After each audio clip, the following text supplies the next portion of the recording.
आज की चर्चा का हमारा विषय है कि गीता का प्रादुर्भाव या आरंभ कैसे हुआ और श्री कृष्ण भगवान ने अर्जुन को उपदेश देते हुए सबसे प्रथम क्या समझाया या कहाँ से आरंभ किया। जानो गीता मानो गीता प्रेरणा मिशन में मैं भूषण अंगरीश आप सभी का स्वागत करता हूँ। हमारे इस मिशन का उद्देश्य है कि घर घर तक प्रत्येक व्यक्ति गीता को जाने व उसे माने।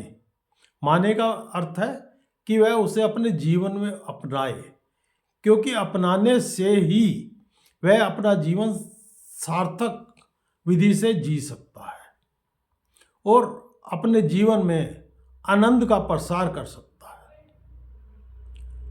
तो गीता का प्रादुर्भाव तब हुआ जब दोनों सेनाएं, पांडवों और कौरवों की सेनाएं आमने सामने खड़ी थी और अर्जुन ने अपने साथी श्री कृष्ण भगवान को कहा कि मेरा रथ दोनों सेनाओं के बीच में ले चलो।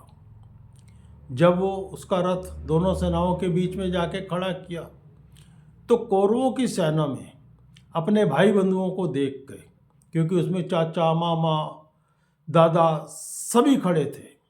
उनको देख के वो मोहग्रस्त हो गया और कहने लगा, मेरा शरीर कांप रहा है, मैं युद्ध नहीं करूँगा। ये कहते हुए वो अपना गंडीव नीचे रख दिया और ये कहने लगा कि इनसे युद्ध करके, इनको मार के मुझे क्या मिलेगा, और इनको मारने के बाद मैं अपना धन और भोग खून से रंगे हाथों से करूँगा, तो ये मैं नहीं चाहता। वो इतना भ्रम की स्थिति में आ गया कि उसको समझ ही नहीं आ रहा था कि वो क्या करे, क्योंकि वो खुद भी जानता था कि ये युद्ध जब हो रहा है तो इसमें संधि के सारे प्रयास खत्म हो चुके हैं, और जब ये संधि के सारे प्रयास खत्म हो गए तब ये युद्ध होने का नंबर आया है, मतलब ये युद्ध होने की स्थिति में है। जब उसको कुछ समझ नहीं आया तो उसने श्री कृष्ण भगवान से कहा कि हे प्रभु, मुझे कुछ भी समझ नहीं आ रहा कि हमें ये युद्ध करना भी चाहिए या नहीं करना चाहिए, हम इस युद्ध को जीतेंगे या नहीं जीतेंगे। तो कृपया करके आप मुझे इस बारे में थोड़ा दृष्टि डालें कि मुझे क्या करना चाहिए। तो तब श्री कृष्ण भगवान ने उसे जीवन का सत्य बताया, जीवन का रहस्य बताया, जिसके बाद अर्जुन युद्ध के लिए तैयार हुआ।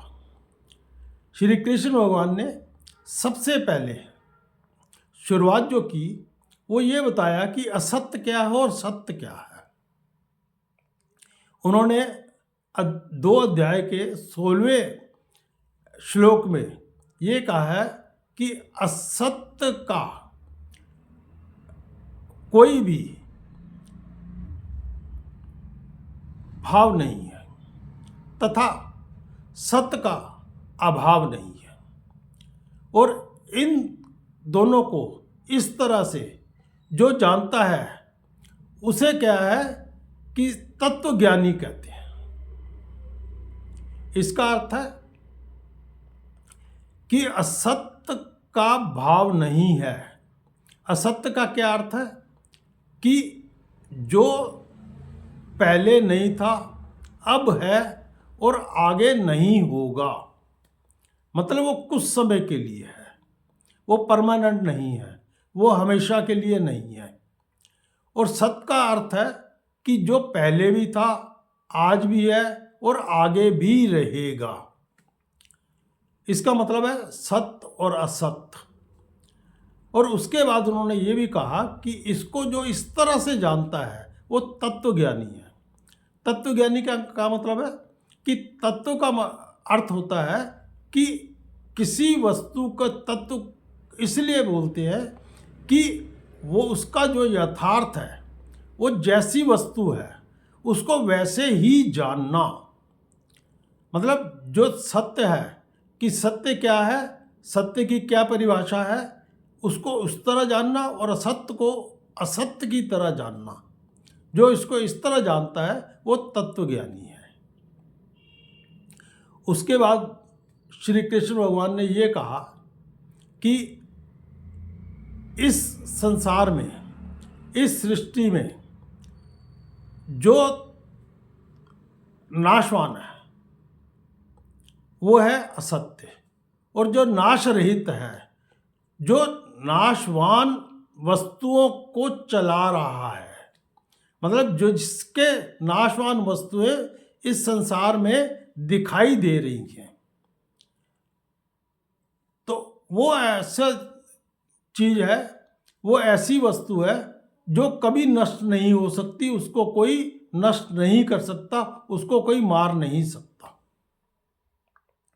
इसका अर्थ है कि वो शक्ति जो पूरे संसार को चला रही है, और असत्य वस्तु मतलब जो वस्तुएं आज है और कल नहीं होंगी, मतलब जन्म से मृत्यु तक है, और जन्म से मृत्यु तक वो शक्ति उनको चला रही है। और अंत में ये कहा कि जिस वस्तुओं में ये शक्ति है जो इनको चला रही है, वो वस्तुएं भी नाशवान है। नाशवान है कि ये शक्ति असत्य वस्तुओं को चला तो जरूर रही है। जैसे जिसका जन्म हो रहा है उसकी मृत्यु होती है, तो ये जन्म से मृत्यु तक ये शक्ति उसको चला रही है, और ये जो चला रही है इसे उन्होंने जीवात्मा कहा। और जिस ऐसी वस्तु को जो असत्य है उसको ये जब जीवात्मा चला रही है, वो सारी वस्तुएं नाशवान है, मतलब एक दिन खत्म हो जाएंगी, एक दिन उनकी मृत्यु हो जाएगी। इसमें आप अपने आप को भी देख लीजिए कि हम क्या हैं। हमारा जन्म होता है और हमारी मृत्यु भी होती है। जब हमारा जन्म होता है और मृत्यु होती है तो हमारा जीवन कितना है, जीवन से मृत्यु तक। तो इसको हम कालिक सत्य भी कह सकते हैं। तो श्री कृष्ण भगवान ने इसमें 3 बातें कही। एक तो सत्य क्या है और असत्य क्या है। सत्य की परिभाषा दी कि जो पहले भी था, आज भी है, कल भी रहेगा, मतलब हमेशा रहेगा, हर जगह पे रहेगा, जिसे हम सार्वकालिक भी कह सकते हैं, सार्वभौमिक भी कह सकते हैं, कि हर जगह हर समय, कोई समय ऐसा नहीं होगा जिस समय वो वस्तु ना हो, उसे ही सत्य कहा गया है। और असत्य का मतलब है कि जो वस्तु पहले नहीं थी, आज है, कल नहीं रहेगी, मतलब इसे हम कालिक सत्य भी कह सकते हैं कि ये कुछ काल के लिए है। और जो शक्ति जीवात्मा जिन चीजों को चला रही है वो भी सारी नाशवान है, मतलब उन्होंने जन्म भी लेना है और उनकी मृत्यु भी होनी है। ये 3 चीजें श्री भगवान ने शुरू में अर्जुन को बताई। इसका अर्थ है कि सत्य और असत्य को जानो, और अपने जीवन में जब भी आप भ्रम की स्थिति में आते हैं, विषाद की स्थिति में आते हैं, घबराते हैं, तो आप सत्य को देखो। लेकिन सत्य क्या है, असत्य क्या है, इसको पहले जानो। जब सत्य और असत्य को जान लेंगे कि सत्य क्या है और असत्य क्या है, और तब आप जब अपने भ्रम के समय में जब आप निराश हों, तब आप उस वस्तुओं को जो आपकी स्थितियां हैं उनको ठीक तरह से जानें, उनको समझें कि ये सत्य है या असत्य है, जैसे ही आपके सामने सत्य आएगा तो आपका भ्रम टूट जाता है। श्री कृष्ण भगवान ने भी अर्जुन को जीवन का सत्य ही बताया था, और सत्य बताने के बाद ही उसका भ्रम टूटा था। इसलिए जीवन में सबसे पहले क्या करना है? सत्य क्या है जानना है, असत्य क्या है जानना है। और जब भी हम भ्रम की स्थिति में हो तो उस समय आपने ये देखना है कि जो मैं कर रहा हूँ, जो मैं सोच रहा हूँ, वो वस्तु सत्य है या असत्य है। और जब आप सत्य की दृष्टि से देखेंगे तो आपके सारे भ्रम टूट जाएंगे। तो लेकिन सत्य और असत्य को कैसे जान सकते हैं, इसके बारे में हम अगले वीडियो में बात करेंगे, चर्चा करेंगे। ये वीडियो आपको कैसा लगा?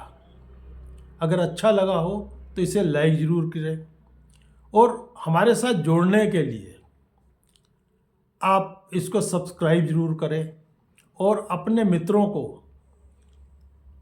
इसके शेयर ज़रूर करें। अगले वीडियो तक मैं आपसे विदा लेता हूँ। जय श्री कृष्णा, जय श्री कृष्ण।